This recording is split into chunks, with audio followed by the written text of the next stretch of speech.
Muy buenas tardes, bienvenidos de nuevo a Negocios Televisión. Comenzamos el espacio de las noticias del día. Miramos a lo más destacado de hoy, pendientes de más de Oriente Medio. Les contamos enseguida que Israel dice que está cerca de completar sus planes en Gaza, en medio de nuevos bombardeos. Ojo, ya se habla de 26 fallecidos en Siria, en medio también de palabras por parte del ministro de Defensa, Yoav Gallant, que dice, básicamente que van a seguir con este conflicto, que van a seguir con esta guerra y que además están muy cerca de terminar con Hamas. Dice que la parte militar de Hamas está siendo erradicada de Gaza. Miraremos también a Estados Unidos. Sigue la tensión con Irán. Les contábamos hace escasos minutos que Francia, Reino Unido y Alemania han incrementado las sanciones contra Irán por este supuesto envío de misiles balísticos a Rusia. Ojo, Estados Unidos, el Departamento del Tesoro acaba de anunciar también nuevas sanciones. El foco sobre todo en las aerolíneas, quieren prohibir los vuelos de Teherán a las principales capitales europeas.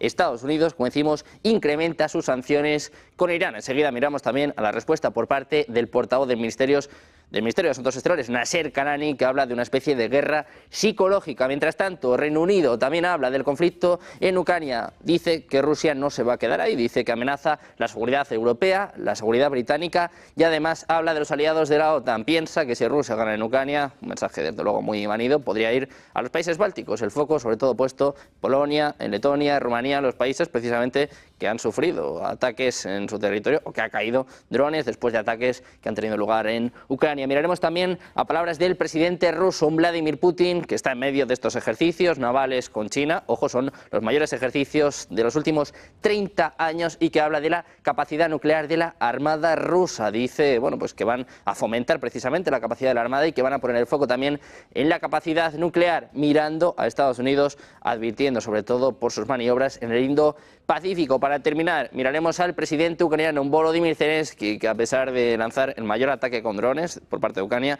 desde el inicio de la guerra, hasta 144 drones que han caído, algunos incluso cerca de Moscú, se han quedado a 40 kilómetros. A pesar de esto, dice Zelensky, este es el año. Este año tiene que haber una segunda cumbre de paz sobre Ucrania. Se espera, además, que el presidente ucraniano presente su plan a Biden, a Trump y a Kamala Harris. Siguen los ataques, sigue la escalada, pero Zelensky habla de una segunda cumbre de paz este año. Veremos si con la participación o no de Rusia. Muchos temas que comentar, que repasar.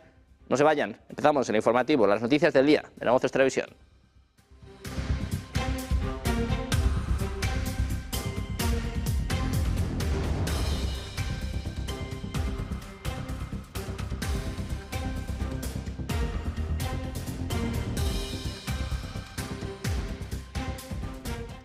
Les contamos que el ministro de Defensa de Israel, Yoav Gallant, ha subrayado una vez más que las fuerzas de defensa de Israel están cerca de completar su objetivo en la franja de Gaza, tras lo que centrarán sus esfuerzos en combatir al partido Hezbollah y garantizar la seguridad en la frontera norte. Dice que el centro de gravedad se está moviendo al norte y que están cerca de completar su misión en el sur, pero aquí, dice, en el norte tenemos una tarea que aún no hemos completado y esta misión es la de cambiar la situación de seguridad y el regreso de los residentes a sus hogares. Es lo que manifestaba Gallant ante las tropas en el norte. El ministro ha conversado con algunos militares desplegados en las inmediaciones de la frontera con Líbano, mientras llevaban a cabo un simulacro de ofensiva terrestre sobre su país vecino, según informaciones recogidas por el diario local The Times of Israel.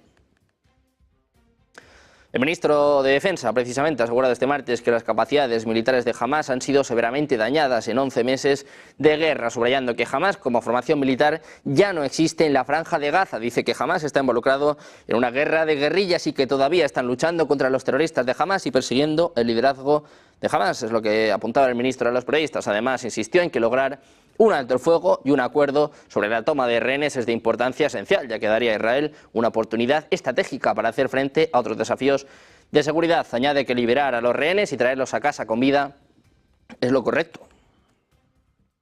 El ejército iraní ha reconocido este martes que sus fuerzas muy probablemente mataron sin querer al activista turco-estadounidense durante una protesta cerca de la localidad de Nablus, en Cisjordania ocupada. Tras realizar una investigación sobre los hechos, el ejército de Israel ha asegurado que es altamente probable que fuera alcanzada sin querer por fuego israelí, que no iba dirigido contra ella, sino contra un presunto instigador en una manifestación que calificaba de disturbio. Israel no dio más detalles sobre quién era el objetivo de su ataque, que ocurrió durante una marcha semanal organizada por el Movimiento de Solidaridad Internacional contra la expansión de los asentamientos judíos en Cisjordania. Según testigos, transcurrió de manera pacífica.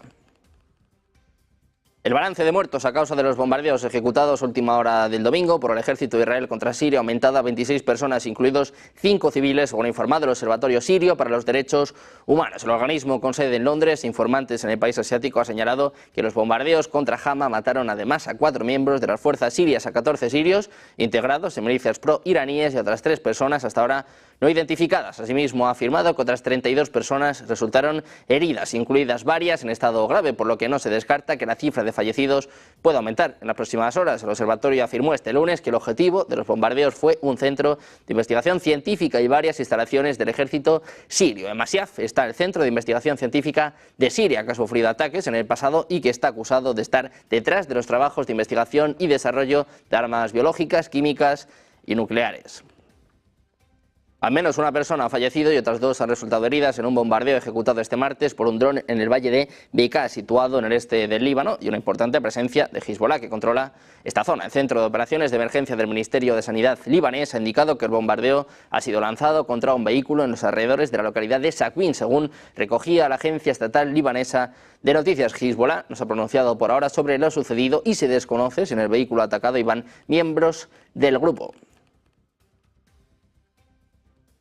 Hablamos también del jefe de la diplomacia de la Unión Europea, Josep Borrell. Ha afirmado este martes que todavía no se ha alcanzado un alto el fuego en la franja de Gaza, porque la intransigencia de Israel va acompañada de una impunidad total y sus acciones no tienen consecuencias, decía Borrell. Casi lo logramos, pero no, es muy sencillo. Aquellos que libran la guerra no tienen ningún interés en ponerle fin, están fingiendo cada vez menos, porque su intransigencia va acompañada de una impunidad total y sus acciones no tienen consecuencias. El diplomático español advirtió de que las violaciones flagrantes del derecho internacional siguen siendo ignoradas por Israel, al tiempo que recordaba que la Unión Europea ha apoyado incondicionalmente los esfuerzos de mediación de Egipto, Qatar y Estados Unidos para un alto el fuego en Gaza. Y hablamos también de Turquía. Es que el ministro de Asuntos Exteriores turco ha declarado este martes que todos aquellos que apoyan a Netanyahu son cómplices del genocidio en curso. Al pronunciar un discurso en la sesión de ministros de Asuntos Exteriores de la Liga de los Estados Árabes en El Cairo, subrayó que quienes apoyan a Israel también serán considerados responsables. El ministro de Asuntos Exteriores turco señaló que Ankara no tiene planes de abrir el comercio con Israel hasta que la situación en Gaza haya mejorado. De Turquía pasamos al Mar Rojo. Los hutíes aseguran haber derribado otro dron MQ-9 Reaper de las Fuerzas Armadas de Estados Unidos cuando llevaba a cabo actos hostiles en el espacio aéreo de Yemen, apenas 2 días después de anunciar el derribo de otro de estos aparatos en el país. El portavoz de las operaciones militares de los hutíes, Yahya Saree, ha indicado que el aparato ha sido derribado en la provincia de Saada y agregaba que es el 9º de este tipo derribado por el grupo desde el 7 de octubre de 2023.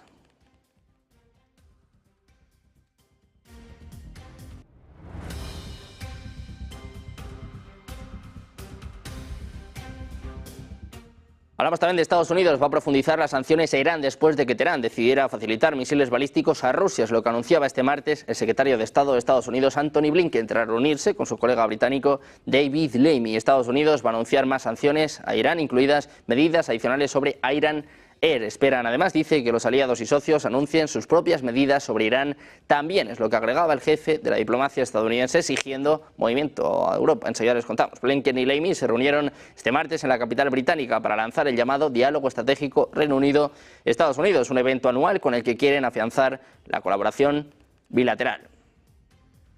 Precisamente los gobiernos de Francia, Alemania y Gran Bretaña han condenado enérgicamente las transferencias iraníes de misiles balísticos a Rusia y trabajarán para imponer sanciones a Irán Air como resultado. Es lo que apuntaba el Ministerio de Asuntos Exteriores alemán en un comunicado de este martes. Dice que este acto es una escalada tanto de Irán como de Rusia y es una amenaza directa a la seguridad europea. Es lo que apuntaba un comunicado conjunto de los 3 países compartido por el Ministerio. Ambos países tomarán medidas inmediatas para cancelar los acuerdos bilaterales de servicios aéreos con Irán. Han pedido que detenga el inmediato envío y todo apoyo a Rusia en su guerra con Ucrania. Este anuncio se produce después de que Blinken dijera que Rusia había recibido misiles balísticos de Irán y que probablemente los usaría en Ucrania en unas semanas.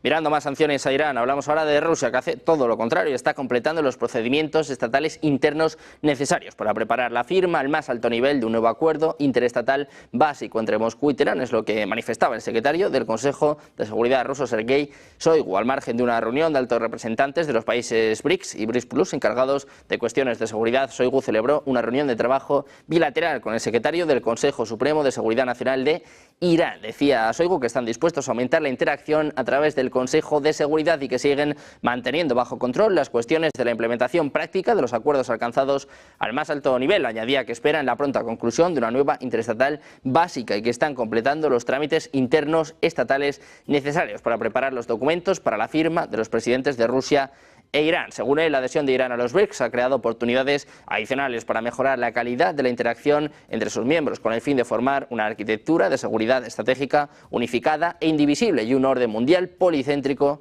más justo.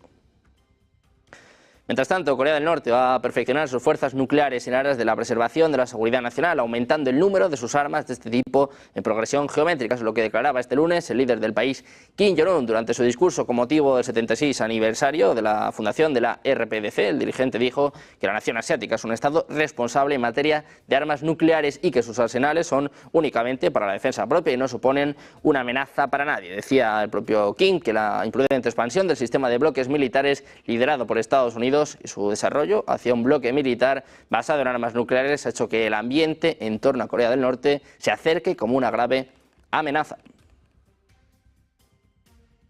Y hablamos también de Pedro Sánchez, de viaje por China. Dice que es un socio económico clave para España, que es el principal del continente asiático y que ambas economías muestran crecimiento sostenido y con capacidad para integrar más y mejor sus cadenas de valor. Decía Sánchez que quiere más comercio e inversiones con China y que quieren que tanto la Unión Europea como China estén abiertas al mundo, más allá de las realidades geopolíticas y geoeconómicas. Escuchamos a Pedro Sánchez.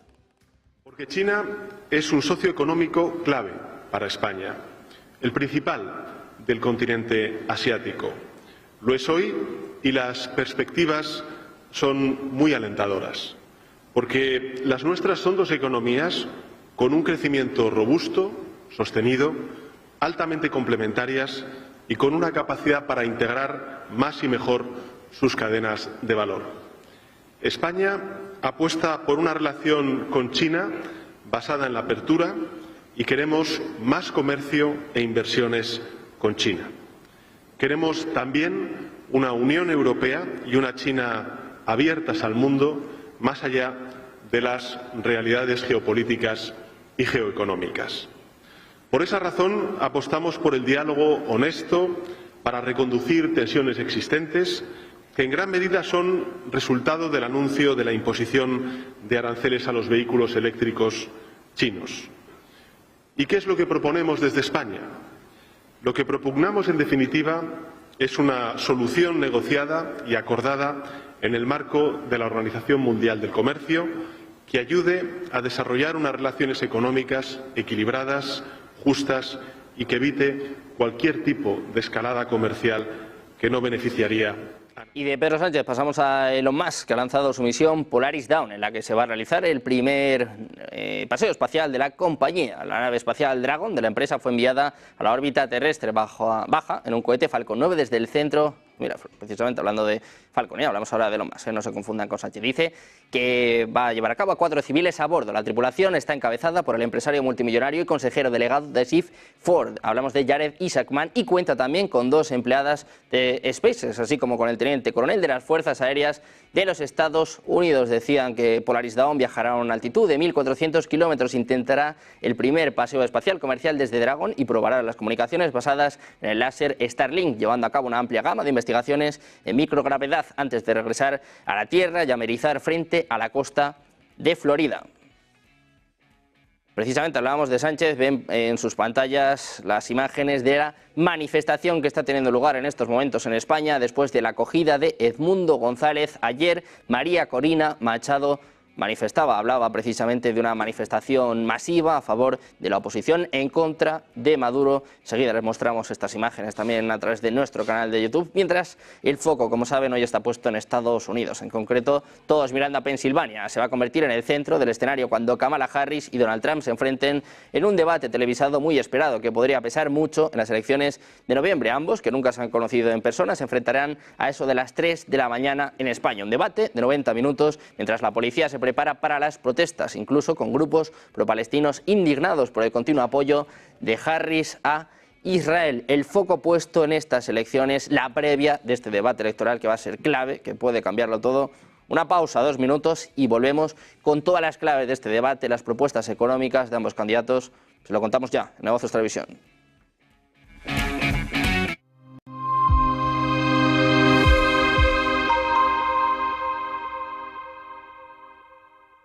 Pensamos que el ciclo económico sigue siendo robusto y, por lo tanto, es un buen momento para tomar riesgo en renta variable. Bajo esta coyuntura, estos son los 3 factores a monitorizar en el tercer trimestre del 2024. En primer lugar, tanto los fundamentales como los análisis técnicos apoyan a los activos de riesgo. Las economías muestran resiliencia y la inflación es persistente, pero también gestionable. En segundo lugar, China se encuentra en un periodo de estabilización controlada. Existen señales claras de recuperación, pero es muy importante que los responsables políticos continúen apoyándola. Y por último, en tercer lugar, dada la dispersión en los mercados, este es un buen momento para las operaciones tácticas. Las empresas estadounidenses de mediana capitalización y los bonos convertibles son una buena opción en este sentido. Y desde una perspectiva sectorial, nos gustan la tecnología y las finanzas.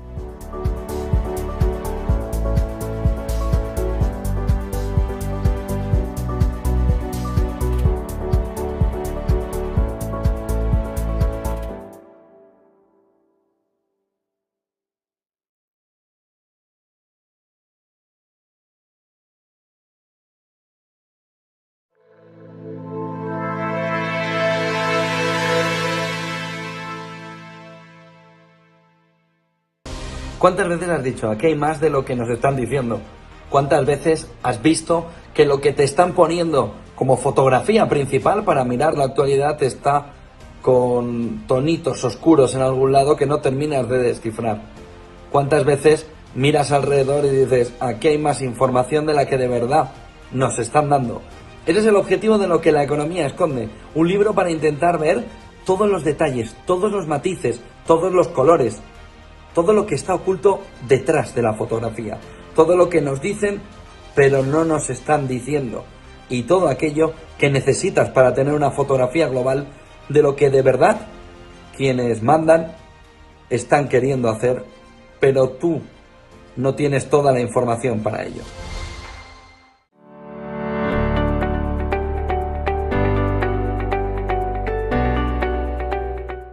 Ya estamos de vuelta en Negocios Televisión. El foco está puesto en las elecciones de Estados Unidos, el debate clave entre Donald Trump y Kamala Harris, pendientes de las propuestas económicas, pendientes del tono de Trump, también de si Kamala Harris da o no la sorpresa, ha estado un poquito escondida hasta ahora. Nos trae las claves un día más nuestro compañero Manuel Velázquez. Hoy ya sí que se pone la cosa caliente, ¿no? Ya sí que hay ganas de debate. Hoy que lo sorprenden. ¿Qué tal, Sergio? Muy buenas tardes. Hoy sin duda llega uno de los días más esperados de la campaña, tal vez el más decisivo. Todavía no es la hora H, ya saben que es a las 3 de la madrugada, hora española, y que pueden seguir en esta casa, en nuestra página web negocios.com. Pero en definitiva, el estado de Pensilvania se convierte en el foco, la ciudad de Filadelfia, que acoge este debate entre Kamala Harris y Donald Trump, el primer debate y puede que el último. Ya veremos si se decide y se pacta una segunda terna entre ambos candidatos a la presidencia de los Estados Unidos. 90 minutos en los que van a tener que desgranar sus propuestas e incidir en las inconsistencias de su contrincante para atraer a los votantes indecisos. No podrán llevar ni gráficos, ni objetos, ni notas preparadas. Solo se les va a prestar papel y bolígrafo.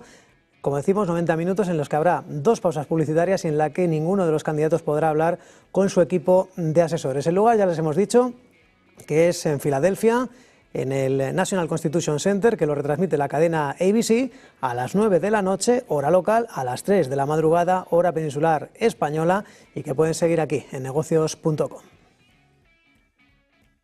Y la economía, sin duda, va a ser el eje central del debate. Se espera que ambos candidatos desgranen esas propuestas para atraer a sus votantes. Las recetas económicas de Harris pasan por favorecer a las clases medias y elevar los impuestos a las grandes corporaciones. Se ha comprometido a no perjudicar las rentas que estén por debajo de los $400.000 anuales y también, a su vez, elevar la tributación de las rentas del capital del 21 al 28%. Hablamos de las grandes fortunas. También ha anunciado ayudas fiscales, principalmente para la creación de nuevos negocios. Multiplicará por 5 esa cuantía, de 5.000 a 50.000 euros en ayudas para las personas que inicien negocios. También ha dicho Kamala Harris que va a prohibir el fracking, la extracción de petróleo mediante fragmentación hidráulica. A favor tiene Harris que los planes de infraestructuras que se crearon durante la administración Biden juegan a su favor, también los incentivos a las inversiones industriales, también se han abaratado los precios de los medicamentos durante su mandato como vicepresidenta, pero probablemente ese haya sido uno de los aspectos que menos, en este caso, que más ha bajado, porque el resto es principalmente el debe de Harris. La inflación, principalmente en alimentos y en gasolinas. Los costes de financiación, además, están dificultando el acceso a la vivienda fruto de esas alzas de los tipos de interés. Un 19,4% es el aumento acumulado de los productos y de los precios desde que Biden y Harris asumieran el cargo. Y las recetas económicas de Donald Trump pues son bien opuestas. Ha prometido bajar el impuesto de sociedades a solo el 16% para las empresas que fabriquen sus productos en Estados Unidos. También habla Donald Trump de rebajas fiscales. Dice que va a prorrogar las que impulsó durante su mandato como presidente, unas rebajas que se beneficiaban en más cuantía las empresas con rentas más altas. También, en contrapeso, aumentaría los aranceles para contraponer esa bajada de impuestos. Este fin de semana, ya lo escucharon, afirmó desde Wisconsin que los BRICS, los países del BRICS que no operen con dólar, dice que sufrirán aranceles del 100%. También ha anunciado, es público y notorio, esos gravámenes del 60% para lo que pagaría China por vender sus productos en Estados Unidos. Y, eso sí, no ha tenido ningún guiño con familias ni clases medias, ni los trabajadores. Y otra cosa más para Donald Trump: promete extraer mucho más petróleo. Dice que es un gasto clave para muchas empresas y que así ayudaría a reducir los precios. A favor, sus medidas son del gusto de la clase empresarial. En su contra, que durante su etapa de presidente Donald Trump se fue con menos nivel de empleo que cuando llegó. Trump dejó la tasa de paro en el 6,4% cuando abandonó la Casa Blanca. 6,7 millones de empleos, es mucho menos de los casi 16 millones que se crearon durante la administración Harris-Biden. Y ambos candidatos llegan probablemente al momento más decisivo de la carrera presidencial, muy ajustados en intención de voto. Al menos es lo que refleja la mayoría de las encuestas. En este caso, lo que refleja 538 o Real Clear Politics, que apuntan a una ligera ventaja de la candidata demócrata, entre 1,4 y 2,8 puntos frente al candidato republicano. Este domingo, en una consulta en el Siena New York Times, colocaban por delante, en este caso, al expresidente y candidato republicano. Y una de las últimas, recordemos, se estima que aproximadamente ronda el 8% el porcentaje de indecisos. Y además, en los próximos días ya se puede ir adelantando el voto por correo. A partir del lunes en Pensilvania, precisamente uno de esos estados considerados bisagra, al igual que Virginia, donde, por cierto, una de las encuestas más recientes publicadas en este estado muestran que Harris lleva una ventaja de 10 puntos porcentuales, entre el 52 y el 42% frente a Trump en este estado. Y esto es lo que va a dar de sí, ya veremos, a las 3, recordemos, hora peninsular española. Hay muchos que estarán incluso con palomitas. Seguro que aquí todos despiertos en la señal, además de Negocios Televisión, en YouTube, y también pendientes de estas manifestaciones pro-palestinas. Vamos a ver también a quién le pasan factura. Muchas gracias, Manuel, por estas claves de Estados Unidos. Precisamente mirando a Estados Unidos, les contamos una nueva última hora. Ojo, porque 2 aviones de Delta Airlines han chocado en el aeropuerto de Atlanta. Los medios locales han informado este martes de que una colisión que involucró a 2 aviones de Delta Airlines en la calle de rodaje del aeropuerto internacional Hartsfield-Jackson de Atlanta resultó en que el avión más grande arrancó la cola del avión del más pequeño, dicen literalmente. Mientras el vuelo 295 de Delta Airlines se dirigía al aeropuerto internacional Hartsfield-Jackson de Atlanta para despegar, la punta de su ala chocó con la cola del vuelo 5526 de Endeavour Air. El Airbus A350 de Delta se dirigía a Tokio, es lo que está comentando la Administración Federal de Aviación. Delta Airlines ha confirmado que no se han producido heridos en ninguno de los 2 aviones. El vuelo más grande llevaba 221 pasajeros, mientras que el más pequeño llevaba 56. La aerolínea ha asegurado que todos los pasajeros serán acomodados en vuelos alternativos. Susto para Estados Unidos, 2 aviones de Delta Airlines han chocado en el aeropuerto de Atlanta, al menos por ahora, como les contamos, sin heridos. Y hablamos también de la OTAN, es que altos cargos letones han admitido este martes que el país báltico, miembro de la OTAN, es incapaz, es vulnerable a las intrusiones de drones y necesita mejorar su defensa antiaérea a lo largo de sus fronteras con Rusia y Bielorrusia, después de que un vehículo aéreo no tripulado ruso se estrellara recientemente en Letonia. La primera ministra ha declarado a los periodistas, tras la reunión gubernamental, que el país tiene una capacidad limitada para identificar los drones que entran en su espacio aéreo. Las declaraciones de Sirina se produjeron poco después de que el Consejo de Seguridad Nacional de Letonia, presidido por el presidente, se reuniera para estudiar el incidente del dron Shahid iraní que estaba armado e iba a ser empleado por Rusia para atacar a Ucrania. En un comunicado, el CSN acordó la necesidad de que el Ministerio de Defensa y las Fuerzas Armadas, en cooperación con el Ministerio del Interior, actualicen y mejoren los procedimientos necesarios para aplicar una respuesta más eficaz a la amenaza para la seguridad que suponen los drones. Y en Reino Unido, el ministro británico de Defensa, John Healey, ha asegurado este martes que existen signos claros de que la agresión rusa va más allá de Ucrania y supone una amenaza para la seguridad y el modo de vida de Reino Unido y otros socios de la OTAN. En una intervención ante la Cámara de los Comunes, Healey ha mencionado que varios miembros de la OTAN han reportado la presencia de drones rusos violando su espacio aéreo, lo que confirma lo esgrimido por los servicios de seguridad estadounidenses y británicos, que señalaban que la inteligencia rusa está llevando a cabo una campaña imprudente de sabotaje en Europa. Decía Healey, Putin está atacando nuestra seguridad, está atacando nuestro modo de vida. Nos enfrentamos a una década de creciente agresión rusa, pero este es un gobierno que protegerá a su gente y a su país. Mientras tanto, en Estados Unidos, el presidente Joe Biden tiene previsto debatir este viernes con el primer ministro británico Keir Starmer el permiso a las Fuerzas Armadas de Ucrania para atacar territorio ruso con armas de largo alcance. Es lo que afirmaba el secretario de Estado estadounidense Antony Blinken en una rueda de prensa conjunta con el ministro británico de Asuntos Exteriores. Según Blinken, la prioridad consiste en trabajar para que Ucrania tenga lo que necesita. Decía Blinken, nos ajustamos y adaptamos continuamente en función de las condiciones del campo de batalla. Asimismo, indicó que al suministrar las armas a Kiev hay que preguntarse si los ucranianos pueden usarlo efectivamente, si tienen la capacidad de mantenerlo y si es parte de una estrategia efectiva.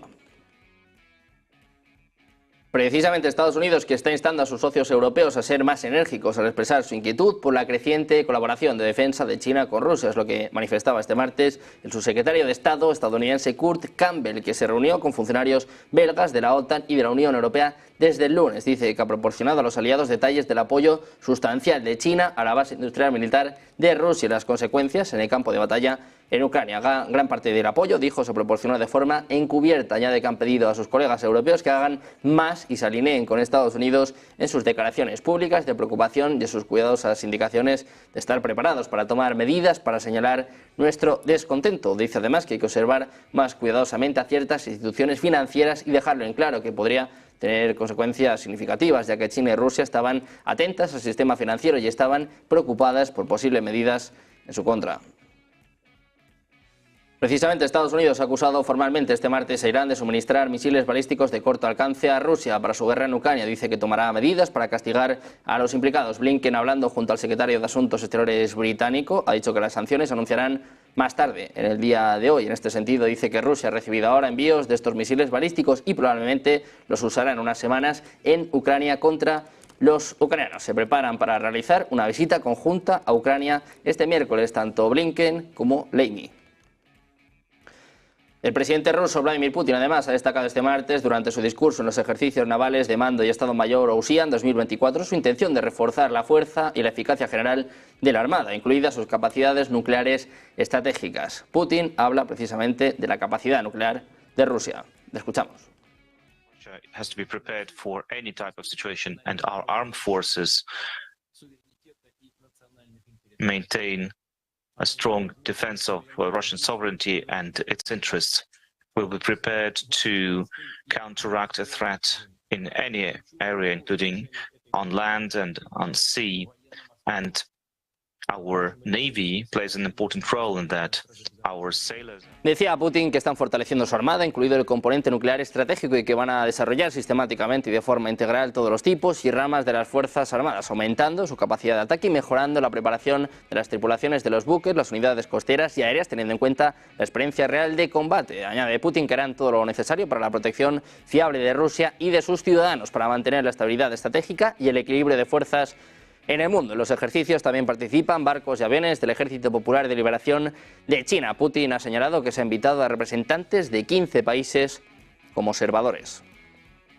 El presidente ruso ha asegurado hoy que estas maniobras navales que realizan fuerzas navales rusas en el mar de Japón con la participación de China son las mayores desde la caída de la Unión Soviética. Decía Putin, efectuamos por primera vez en 3 décadas unos ejercicios de esta magnitud en el mar. Es lo que apuntaba en un mensaje por vídeo a los participantes en los ejercicios. Buques de guerra rusos y chinos comenzaron este martes ejercicios como parte de lo que Moscú dijo fue una importante serie de ejercicios navales que se van a extender desde el Mediterráneo hasta el Pacífico. El Ministerio de Defensa de Rusia dijo que 4 buques de guerra chinos y un buque de suministro se unieron a barcos rusos en la bahía de Pedro el Grande, al sur de Vladivostok, para realizar ejercicios para defender las comunicaciones marítimas y las áreas de actividad económica marítima. Dijo que esos ejercicios eran parte de maniobras mucho más grandes que involucraban a más de 400 buques de guerra, submarinos y buques de apoyo rusos, y que se van a desarrollar hasta el 16 de septiembre en los océanos Pacífico y Ártico y en los mares Mediterráneo, Báltico y Caspio.